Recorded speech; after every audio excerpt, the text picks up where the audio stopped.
我是万万没有想到，原来苹果和红枣才是绝配。隔三差五这样吃上一回，你会有大大的惊喜。很多人不知道它有啥用，快跟着视频来看一看吧。大家好，这里是鹏鹏美食房。首先准备一颗大大的红苹果，放入盆中，先用水把苹果表面给它淋湿。整只苹果淋湿以后，在苹果上撒上一些食盐。不要看苹果表面看起来红红的，其实特别的脏。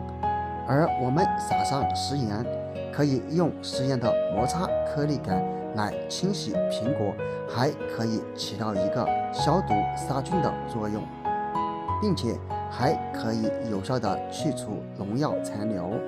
谁都不知道买回来的苹果有没有打农药呢？苹果固然好吃又营养，但是在食用之前，咱们一定要用对方法，把它清洗得干干净净，这样吃起来才会更加的放心健康。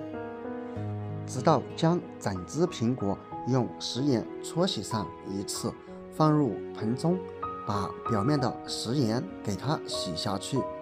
最后将洗好的苹果捞起，用水把表面再冲刷一次就可以了。最后我们就得到了一个干干净净的大红苹果，洗好以后备用。然后准备5-6颗大红枣，把红枣放入碗中。我们可以看见红枣表面它凹凸不平，有很多的褶皱，而这些褶皱里面有许多看不见的灰尘，所以清洗红枣我们可以加入一勺面粉，用面粉的吸附作用，将红枣表面残留的灰尘给它吸附出来。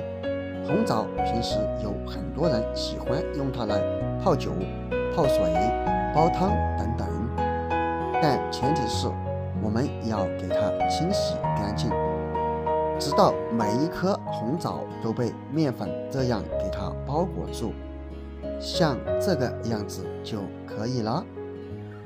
然后放回碗中，加入水，然后将红枣表面的面粉残留给它洗干净就可以了。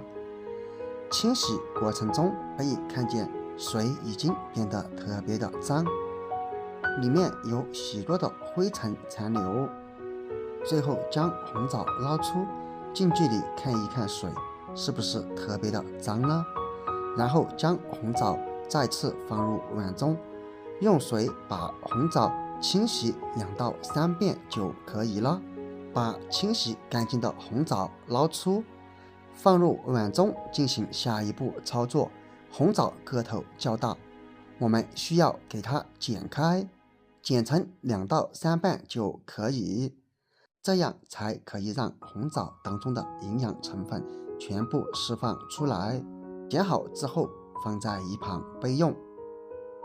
现在可以开始处理苹果，先把苹果切成2半，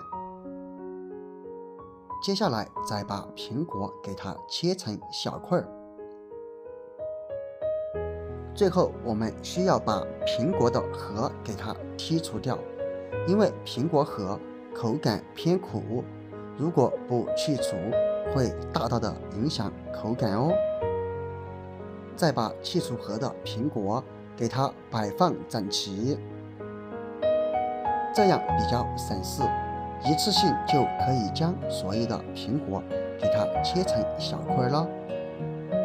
所以将苹果切成小块是为了让它当中的成分释放得更加充分。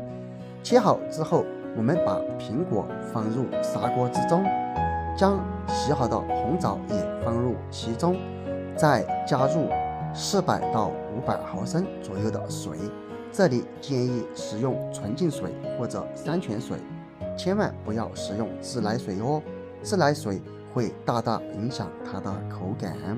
接下来开火开始熬煮，熬煮时间在15到20分钟左右即可。熬煮好以后，我们先揭开看一看，可以看见苹果已经被熬煮至变色。当然，如果有些朋友喜欢吃的比较软，或者口味比较浓的朋友，我们可以再次多煮5分钟左右。当然，也可以直接将火关掉，盖上盖子，因为我们使用的是砂锅，它的保温性特别好，所以直接利用砂锅的余温也是可以的。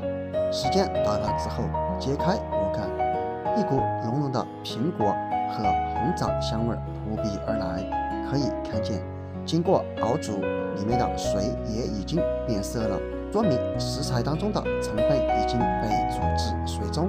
现在我们只需要盛出，然后放入杯中，倒入满满的一大杯，这时候就已经可以喝了。朋友们，你知道用苹果和红枣熬水有什么作用吗？赶紧在评论区分享出来吧，希望可以帮助到更多有需要的朋友们。这样一杯苹果红枣水我们熬好了，先来试一试它的口味怎么样。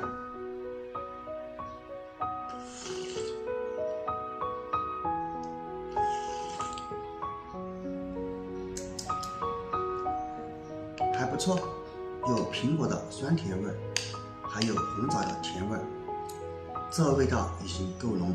如果你觉得甜味不够，熬煮过程当中可以加上一些冰糖。吃一块苹果试一试。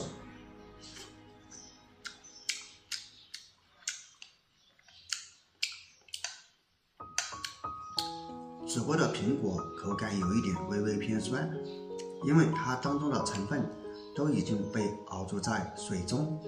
当然，你不要小看煮好的这一杯苹果红枣水，坚持喝你会有惊喜和发现哦。这可是老一辈们留下来的方法，包含了他们的智慧和结晶。好了，朋友们，平时喜欢吃苹果，你也可以用这个方法来试一试哦。我们今天就分享到这里了，下个视频不见不散，拜拜。